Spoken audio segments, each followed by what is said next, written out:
Assalamualaikum warahmatullahi wabarakatuh. Berjumpa lagi dengan kami di channel Sajadah Kiai.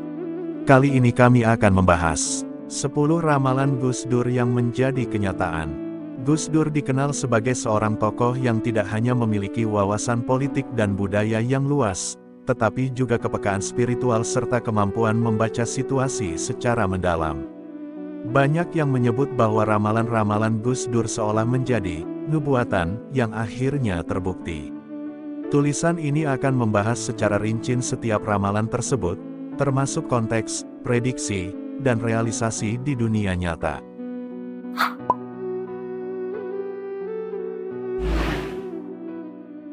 Satu. Kejatuhan Soeharto dan Orde Baru.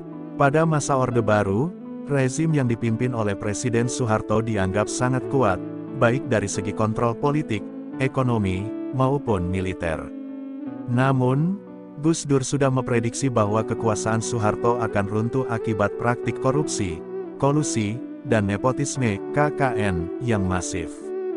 Ramalan Gus Dur pernah berkata, rezim ini akan jatuh karena rakyat tidak akan tahan terus-menerus dikebiri haknya. Ia meyakini bahwa tekanan rakyat yang terus meningkat pada akhirnya akan memaksa Soeharto untuk mundur. Kenyataan, pada 1998, terjadi krisis moneter yang melanda Indonesia. Harga kebutuhan pokok melonjak, dan protes dari mahasiswa serta masyarakat meluas. Puncaknya, pada tanggal 21 Mei tahun 1998, Soeharto mengundurkan diri setelah memimpin Indonesia selama lebih dari 3 dekade. Ramalan Gus Dur menjadi kenyataan, dan ini membuka era reformasi.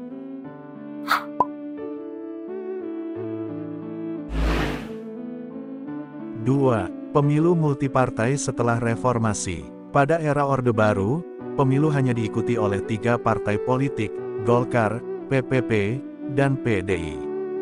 Gus Dur meramalkan bahwa setelah reformasi, Indonesia akan memasuki era demokrasi multipartai dengan berbagai partai politik baru yang muncul. Ramalan Gus Dur mengatakan, demokrasi sejati hanya bisa berjalan jika rakyat diberi pilihan yang beragam.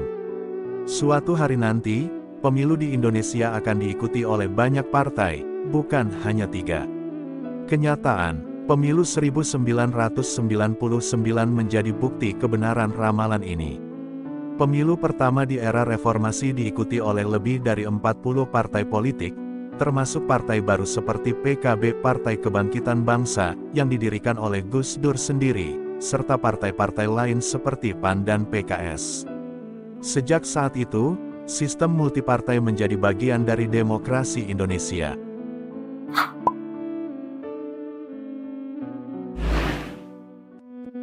3. Megawati Soekarnoputri menjadi presiden. Di tengah era reformasi, Megawati Soekarnoputri menghadapi berbagai tantangan untuk menjadi pemimpin nasional.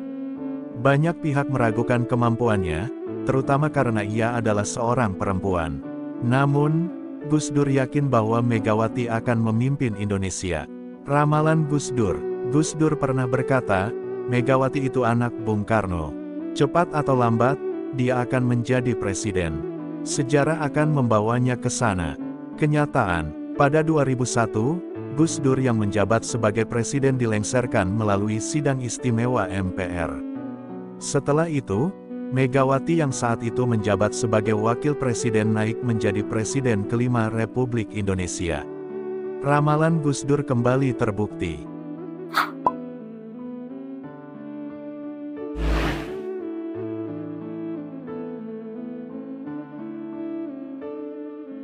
4. Kejatuhannya sendiri sebagai presiden. Sebelum menjadi presiden, Gus Dur pernah bercanda bahwa dirinya tidak akan lama memimpin Indonesia. Banyak yang menganggap ini sebagai bentuk humor khas Gus Dur, tetapi ternyata hal tersebut menjadi kenyataan. Ramalan Gus Dur.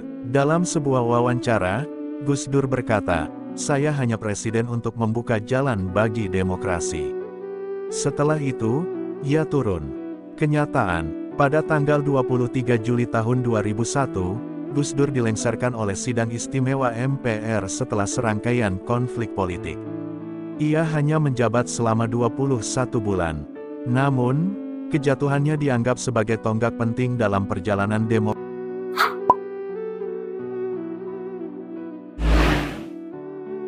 5. Lepasnya Timor Timur. Timor Timur, sekarang Timor Leste, adalah salah satu isu yang paling sensitif dalam sejarah Indonesia. Gus Dur pernah memperingatkan bahwa jika Indonesia tidak menangani konflik di Timor Timur dengan bijak, wilayah tersebut bisa memisahkan diri. Ramalan Gus Dur mengatakan, Timor Timur itu masalah besar. Kalau kita tidak hati-hati, mereka akan lepas. Pendekatan militer hanya akan memperparah keadaan.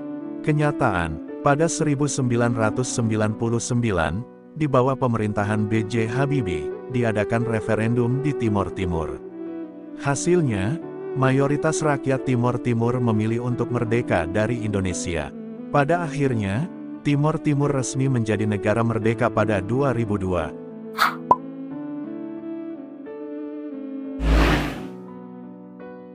6. Konflik di Ambon dan Poso. Sebelum pecahnya konflik besar di Ambon dan Poso pada akhir 1990-an hingga awal 2000-an, Gus Dur sudah memperingatkan potensi konflik horizontal berbasis agama dan etnis di wilayah Indonesia Timur. Ramalan Gus Dur berkata, wilayah-wilayah yang memiliki perbedaan agama dan etnis yang mencolok harus diawasi. Jika tidak, konflik bisa terjadi di sana. Kenyataan, konflik besar pecah di Ambon pada 1999 dan Poso pada 2000. Konflik tersebut melibatkan bentrokan antar umat beragama yang menelan ribuan korban jiwa dan memicu krisis kemanusiaan di wilayah tersebut.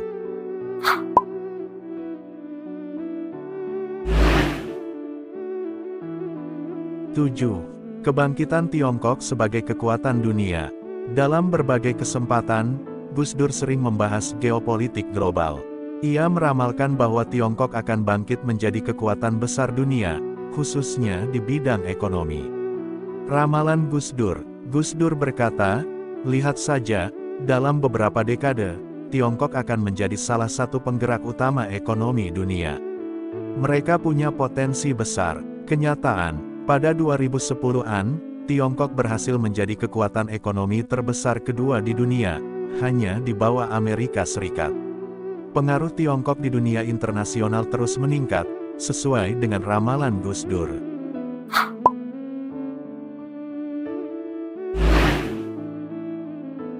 8. Kebebasan pers di Indonesia. Pada era Orde Baru, kebebasan pers sangat dibatasi. Gus Dur meramalkan bahwa setelah reformasi, pers di Indonesia akan menjadi lebih bebas dan menjadi pilar penting demokrasi. Ramalan Gus Dur, pers adalah ujung tombak demokrasi. Di masa depan, pers di Indonesia akan menjadi lebih bebas dan kritis. Kenyataan, setelah reformasi, kebebasan pers meningkat drastis. Banyak media baru bermunculan, dan kritik terhadap pemerintah menjadi hal yang biasa. Kebebasan pers ini menjadi salah satu ciri khas demokrasi Indonesia pasca Orde Baru.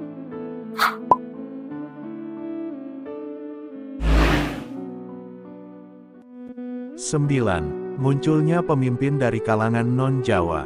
Indonesia dikenal sebagai negara yang mayoritas pemimpinnya berasal dari Pulau Jawa. Namun, Gus Dur meramalkan bahwa suatu saat, Indonesia akan dipimpin oleh tokoh-tokoh dari luar Jawa. Ramalan Gus Dur, Indonesia ini besar, bukan hanya Jawa. Suatu saat, akan ada pemimpin dari luar Jawa yang membawa perubahan. Kenyataan, Jokowi, yang berasal dari Solo dan memiliki gaya kepemimpinan sederhana, menjadi Presiden ke-7 Indonesia. Ia dianggap merepresentasikan perubahan pola kepemimpinan di Indonesia.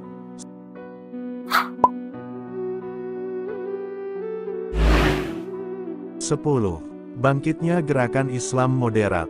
Gus Dur sering menyuarakan pentingnya Islam moderat dalam menjaga harmoni di Indonesia. Ia meramalkan bahwa gerakan Islam moderat akan menjadi kekuatan besar di masa depan. Ramalan Gus Dur, Islam moderat akan menjadi penyeimbang di tengah ekstremisme. NU dan Muhammadiyah akan memainkan peran besar dalam menjaga kerukunan. Kenyataan, NU dan Muhammadiyah terus memainkan peran penting dalam menjaga Islam moderat di Indonesia. Gerakan moderasi beragama semakin menjadi arus utama dalam kehidupan sosial dan politik. Kesimpulan, ramalan-ramalan Gus Dur bukan hanya refleksi dari kecerdasannya, tetapi juga visi yang mendalam tentang arah perubahan di Indonesia dan dunia. Kebijaksanaannya sebagai pemimpin dan pemikir menjadikannya tokoh yang dihormati hingga kini. Keberhasilan ramalannya mencerminkan pemahaman yang luar biasa tentang dinamika sosial, politik, dan spiritual. Wallahu a'lam. Terima kasih telah menonton video kami. Jangan lupa like, comment, share, dan subscribe channel Sajadah Kiai, serta bunyikan loncengnya agar tidak ketinggalan video-video terbaru kami. Dengan mensubscribe berarti Anda mendukung channel kami, serta membuat kami lebih semangat dan konsisten dalam membuat video-video terbaru. Wassalamualaikum warahmatullahi wabarakatuh.